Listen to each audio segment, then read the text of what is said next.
France. Summer, 1944. The morning feels almost peaceful. A cool breeze moves through the hedgerows. Birds are still singing. Somewhere in the distance, artillery rumbles like distant thunder. 12 American soldiers quietly adjust their helmets and grip their rifles. No one speaks.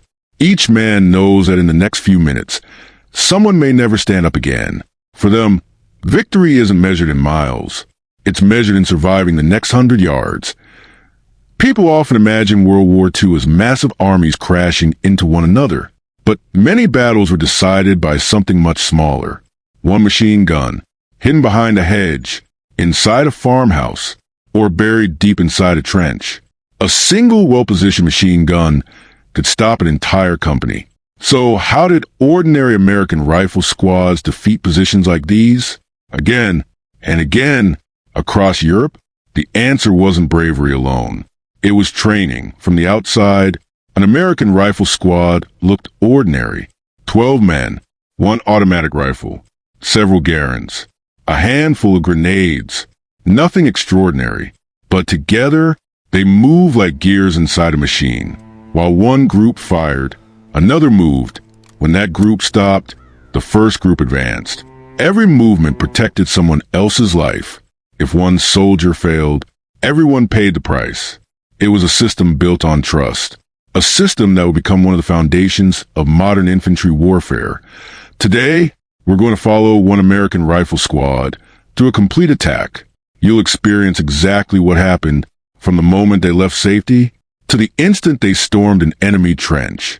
No myths, no Hollywood heroics, only the tactics that carried American infantry across Europe, one deadly objective at a time, because before tanks, before artillery, before victory, someone had to cross the open ground first, and that someone was a rifle squad. The order finally came. Move. 12 soldiers stepped out from the safety of the hedgerow, and the battle began. The order spread quietly down the line. Move. One by one, the 12 men stepped out from behind the hedgerow. No speeches, no battle cries, only the sound of boots pressing into the damp French soil. Each soldier kept several yards between the man in front of him. It wasn't poor discipline. It was survival. One burst from a German machine gun could cut down anyone standing too close together. They weren't marching toward victory. They were walking into the unknown. 2 men quietly move ahead of everyone else. The scouts, their job wasn't a fight. Their job was to see without being seen. Every bush, every ruined wall, every broken tree could be hiding German soldiers. Behind them, the rest of the squad slowed its pace. No one wanted to be the first man the enemy noticed. The most dangerous enemy was often the one you couldn't see. German defenders rarely waited in the open.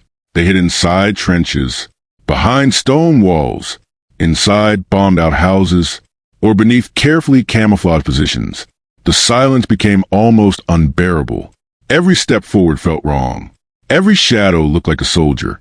Then, one of the scouts suddenly froze as a hand slowly rose into the air. The signal. Enemy ahead. The squad immediately dropped into cover. Nobody fired. Not yet. The squad leader crawled beside the scout and carefully studied the field ahead.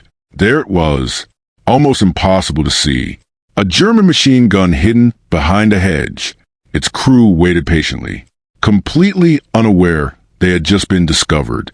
For one brief moment, both sides were hunting each other, without knowing who would fire first. The silence lasted only seconds. Suddenly, the MG-42 exploded into life. Its terrifying rate of fire ripped through the hedgerow. Leaves, branches, and dirt burst into the air. The peaceful countryside disappeared beneath flying bullets. Every American soldier hit the ground instantly. Training had taken over. Nobody stood still. Nobody froze. Because hesitation on a battlefield often lasted only a heartbeat. The squad leader pressed himself against the earth. Bullets snapped overhead. He quickly searched the battlefield. Where was a machine gun? Were there more German positions nearby? Could 12 men destroy this defense? Or were they walking into a trap? He had only seconds to decide. Waiting meant giving the enemy time to prepare. Charging blindly meant certain death. His eyes settled on one weapon, the bar.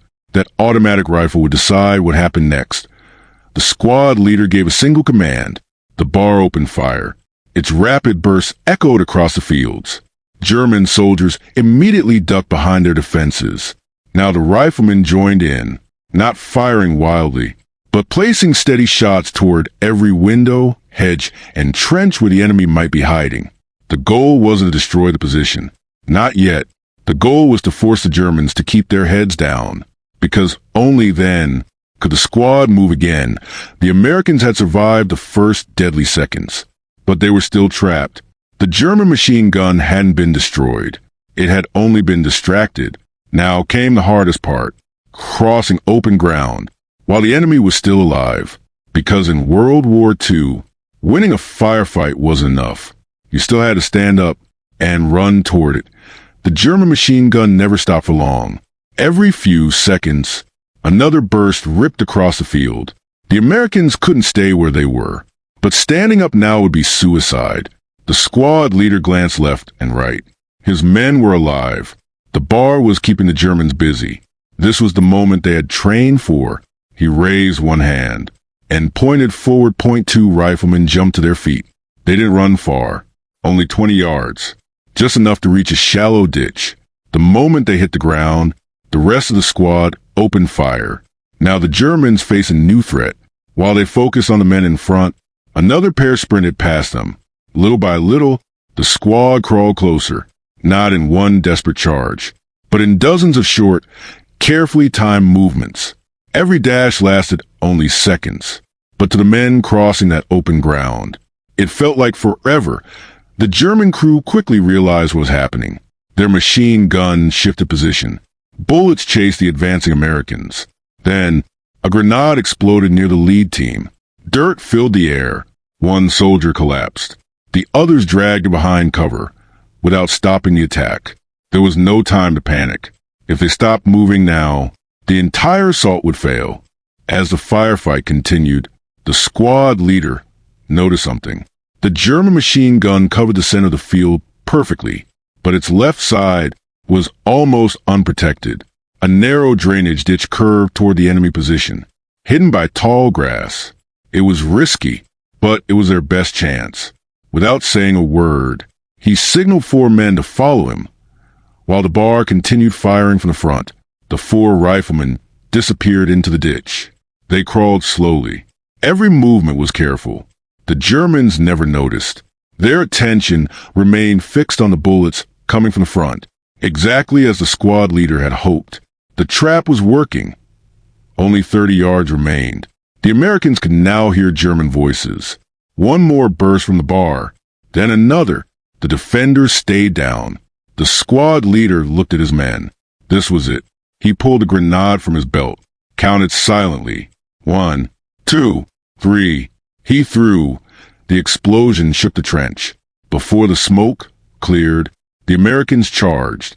Rifle fire echoed at point-blank range. The bar stopped firing. Its job was finished. Now every soldier fought for himself. Within seconds, the German machine gun fell silent. Some defenders surrendered. Others disappeared into nearby fields. The position was theirs. For a brief moment, everything became quiet. The squad had done it. One machine gun position, captured, but experienced soldiers knew better. Winning the trench didn't mean winning the battle, because somewhere beyond the smoke, other German soldiers had heard the fighting, and they were already moving. The firing stopped. Smoke drifted slowly above the shattered trench. For the first time in nearly 20 minutes, the battlefield was quiet. The squad caught its breath. Some reloaded their rifles. Others checked on the wounded. One soldier picked up the abandoned German machine gun and looked down the field. No one celebrated. Veterans knew the silence after a battle could be more dangerous than the battle itself. Then someone shouted, "Movement!" Far across the field, dark figures emerged through the smoke. German soldiers. They weren't running away. They were coming back. The enemy wanted their position back. The squad leader wasted no time. He pointed toward the captured machine gun nest. "Set up there. The Americans would now fight from a very position that had nearly killed them minutes earlier. The abandoned MG-42 was quickly pushed aside. The bar took its place. Riflemen spread along the trench line. Every man watched a different direction. Minutes earlier, they had been attacking. Now, they were defending. The battlefield had changed hands. But the rules stayed the same. The side that kept calm usually survived. The Germans opened fire. Bullets slammed into the sandbags. The Americans answered immediately. This time, they had the advantage. The trench gave them protection. The enemy was forced across the same open ground the Americans had crossed only minutes before. History had reversed itself. The attacking force had become the defenders. After several minutes of heavy fire, the German assault slowed. Then, it stopped. The survivors pulled back into the smoke. The counterattack had failed. As darkness slowly settled over Normandy, the battlefield finally grew quiet. The squad had crossed open ground, survived machine gun fire, captured the objective, and held it against a determined counterattack. Only 12 men had begun the mission. Not all of them would leave together. But their success wasn't built on luck or superior weapons. It came from discipline, training, and absolute trust in one another. Every soldier knew his role.